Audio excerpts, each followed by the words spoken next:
Hi everyone, my name is Herkeph and welcome back to our incredibly stupid hardcore world where I'm only allowed to use wooden tools and leather armor. In our last episode, we built a completely custom village based on the mangrove swamp, which took the form of a knockoff version of a haunted house you'd find at an illegal carnival run by people who don't speak your native language. And in today's episode, we're going to prepare and hopefully build an additional village for another biome. However, before tackling that, I decided to expand our bamboo farm. The reasoning behind this is that we were constantly running out of wood for chests, hoppers, pistons and other random expenditures occurring in my spastic-like escapades. And since it's so annoying running out of wood for pistons, I decided to craft a stack of them and flew over to our bamboo farm. I then got to the expansion of our bamboo farm, meaning that all of our problems, as well as possibly world hunger, were about to be solved. However, due to my talent of seeking up and finding ways to fail miserably, I managed to forget to spawn-proof as I was expanding the farm, and in a rather unsurprising turn of events, an iron golem spawned and ended the career of the zombie who was putting my hostages in a permanent state of terror, also known as my domesticated terrorist. I then continued with the expansion of the farm, which was just as exhilarating as you might expect.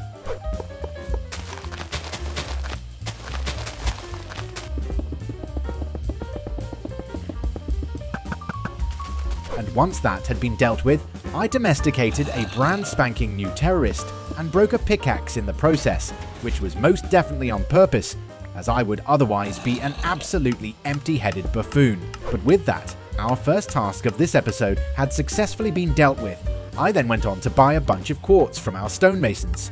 I have absolutely no idea what I was intending to build with that, but I apparently needed a decent amount of it, as I decided to go to our gold farm to pick up even more. But as I had been AFK for a bit, I got the idea to connect our gold farm directly into our bartering farm, so that we wouldn't have to keep jumping down to our gold supply to bring it up to the bartering farm like some sort of schmuck, and I decided to do this by using a dropper tower. However, I made this decision forgetting a rather important detail, which was that it costs an arm and a leg and possibly genitalia to do. But at that point, I was in too deep even though I hadn't started yet. That is most certainly a lie, but let's pretend that I was, as I have no other explanation for it.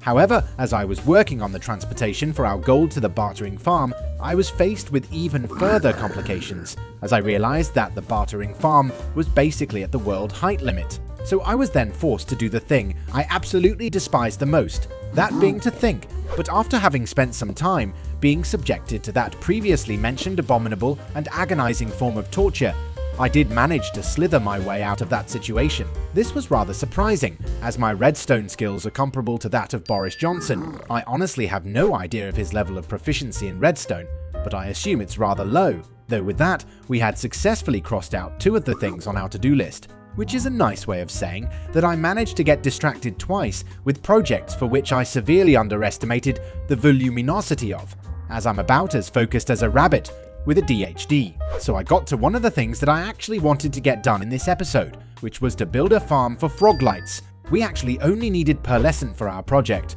but I figured that building a farm to get all varieties might be a smart idea, as it could make the life of future me a tiny bit easier. This felt rather weird, as I'm usually not very nice to that guy, as I'm not particularly fond of him. But I digress. But since I decided to do so, we needed a few frogs of all varieties. So I flew over to our local mangrove swamp in hopes of setting my absolutely brilliant master plan in motion.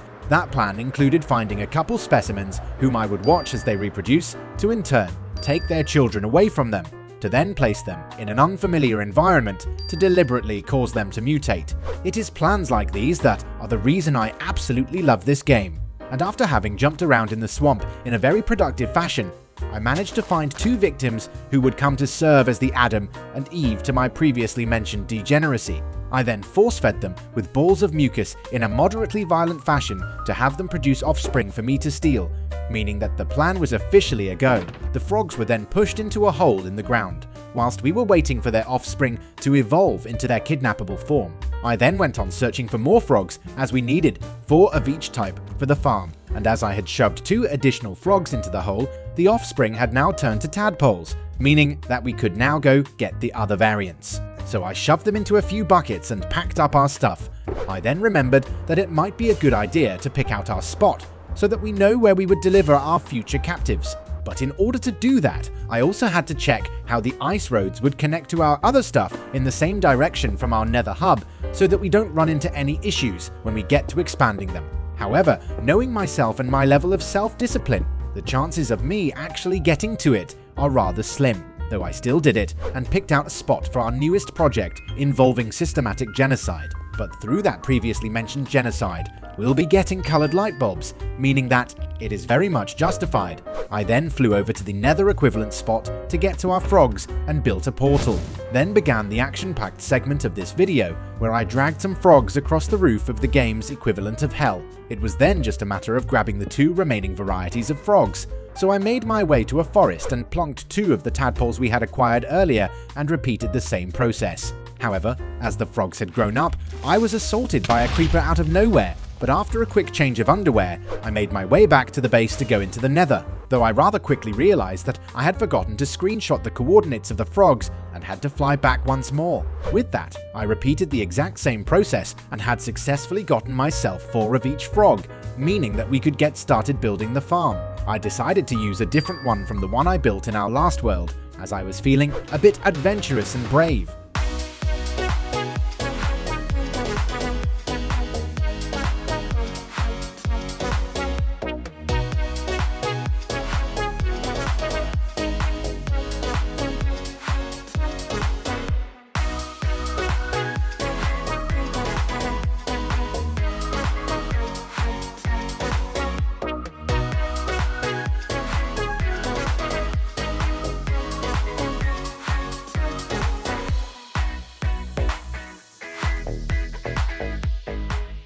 But after I had built it and let it run for a tiny bit, I came back to make the calamitous observation that the iron golems that the farm used were taking damage, meaning that we would have to keep restocking it with iron golems, which costs a carved pumpkin apiece, though after I had frantically looked for a way to fix it, I stumbled upon a video that fixes that exact problem, which provided the boost in dopamine I needed to get through the day, and after having fixed it and had it running, I flew down to inspect the iron golems, but got pushed down, which almost led to my gruesome demise. But inspecting the chests, we were met with a bunch of Froglights, which was very epic. We actually got more than 2 shulkers of each variant, which would hopefully be enough for our upcoming project. But now some of you might be wondering what our next project is, and the answer to that is yet another custom village. As some of you may remember, the custom villages we'll be building are going to be based on biomes that don't currently have villages, and the next biome we'll be tackling is the Mushroom Islands. So I flew over to the Mushroom Islands we found right next to our base a while back and defiled Mother Nature by deconstructing a bunch of mushrooms as well as a bunch of mycelium. And since we were on a mushroom island, we didn't have to deal with any hostile mobs as they couldn't spawn, which was very epic, with the exception of phantoms, which we did get harassed by. I then moved on to the placing of the mycelium we had gathered in a very epic manner, so here's a time lapse of that.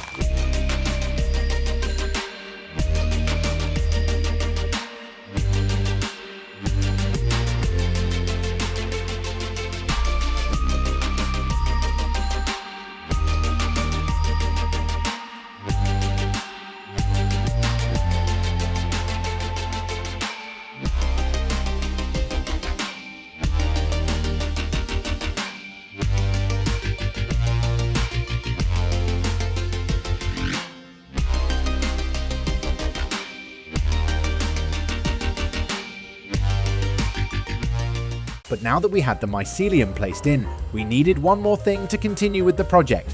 I wanted to add elevations on the Mushroom Island where there'd be small hills with exposed stone. However, smelting a bunch of cobblestone is rather slow and annoying, just like me, so I decided to build a super smelter, which, admittedly, is something I probably should have built a while back, but as people usually say, better late than never, so I started gathering everything I'd need for the aforementioned smelter, which you who have built super smelters before would know involves an absolute perverse number of hoppers.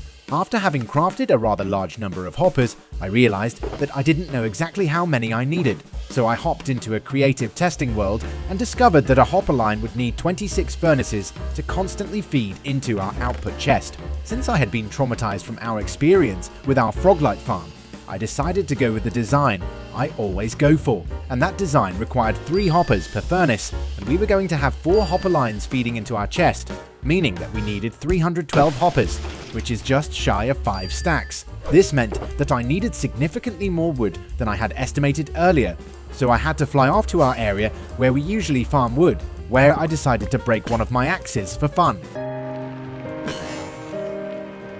I then had everything we needed to construct our super smelter, meaning that the only thing left we needed to do was to pick out a spot where we would build it. And as I was thinking about that, I came to the horrific realization that it would most likely have to be built under our trading hall, meaning that we would have to build an entirely new floor to house it, but this is something that would have to be dealt with next time, as that is about all the time we have for this episode. So there we have it, the 22nd episode of our incredibly stupid hardcore world. I hope you enjoyed it. Please leave a like and subscribe if you did, and I'll see you in the next one.